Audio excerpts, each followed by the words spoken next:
Le plus grand événement cet été qui améliore cette année pourrie, check. Maintenant, faisons ce récap.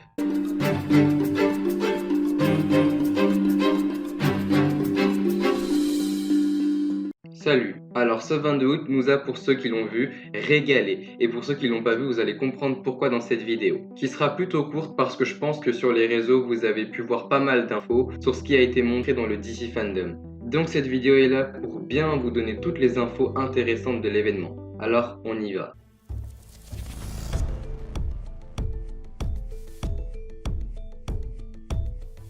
Dans ce premier DC Fandom, il y a 12 panels intéressants pour nous, qu'on va voir, mais comme je l'ai déjà dit dans la vidéo, elle va être courte, donc on va survoler des infos rapidement. Parce que ces 12-là, pour certains, il y a des infos plutôt intéressantes et cool, mais pour d'autres, il n'y a pas grand-chose. Mais bon, il y en a, c'est parce qu'ils sortent vraiment dans très longtemps, donc bon.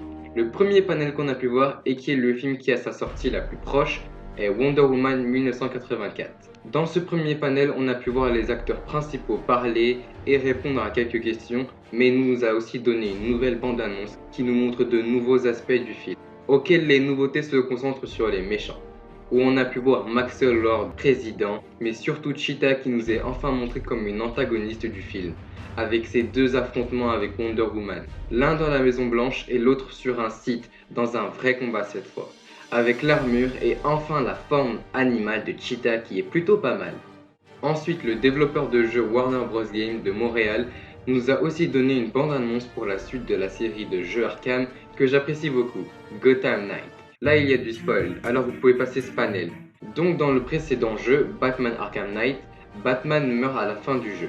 Alors dans ce nouveau opus, la Bat-Family doit s'occuper de Gotham, donc Robin, Batgirl, Nightwing et Red Hood affronteront les vilains de Gotham comme Mr. Freeze et la cour des hiboux.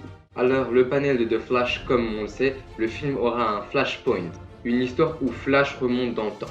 Dans cette version, il pourra être dans différents univers, et donc on va voir le Batman de Ben Affleck, mais aussi le vieux Batman, celui de ses films, interprété par Michael Keaton, dans un autre univers. Le panel nous a donc parlé de multiverse, mais nous a aussi donné un concept art du costume de Flash et du Batman de Michael Keaton dans ce film. Après le film de Suicide Squad qui est la suite du film Suicide Squad, mais qui est aussi un reboot parce que tout le casting change, sauf Harley Quinn, Amanda Waller, Captain Boomerang et le colonel Rick Flag.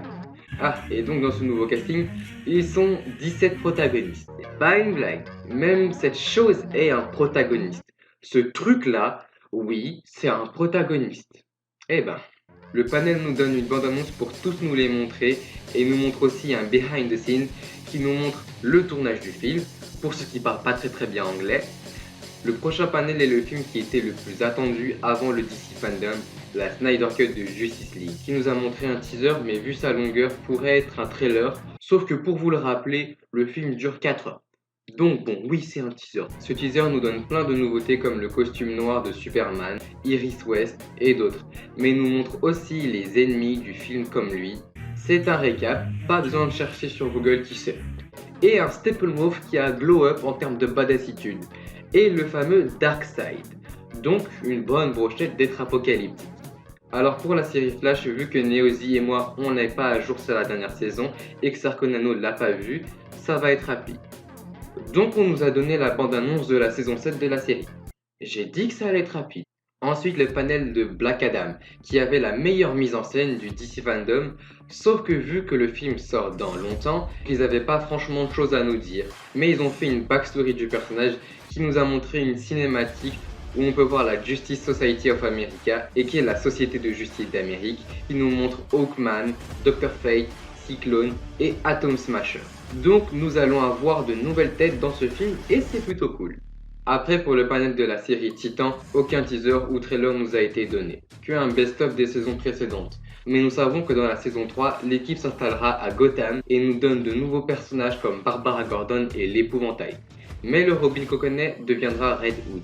Ensuite je vous ai menti parce que il n'y a pas vraiment 12 panels intéressants parce que celui d'Aquaman 2, même si le film on l'attend, non, clairement, il n'y avait rien du tout. Le suivant, Shazam 2, nous a aussi à peu près rien donné, sauf son titre, Shazam, Fury of the God. Dans le panel suivant, c'est Rocksteady qui nous a offert une bande-annonce sans gameplay cette fois de son nouveau jeu, Kill de Justice League, qui est dans le même univers que les Arkham, où on peut voir la Suicide Squad, mais avec beaucoup moins de membres que dans le prochain film, et un Superman un poil particulier.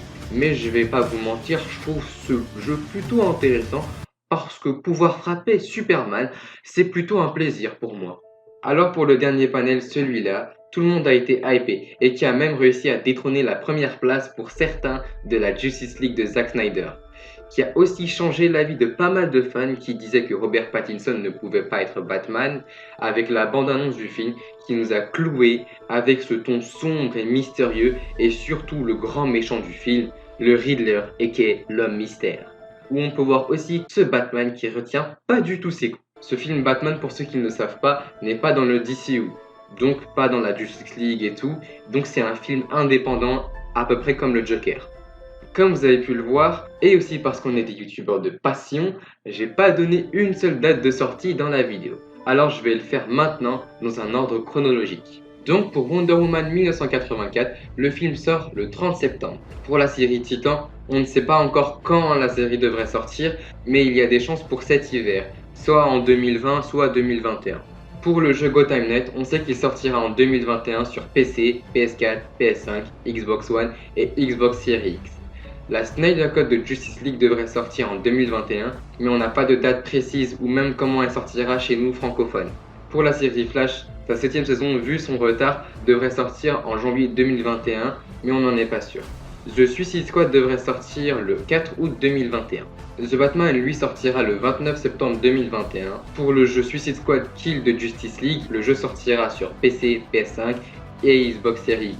Le film The Flash sortira le 29 mai 2022.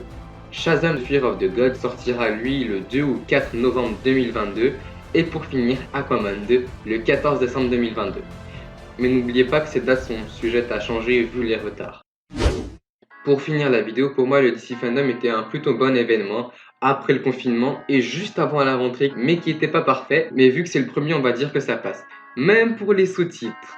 Le traducteur en a chié pour les sous-titres. 15 ou 20 secondes de retard, mais bon. Alors bon, merci d'avoir regardé la vidéo en entière. Donc salut et vive la pop culture.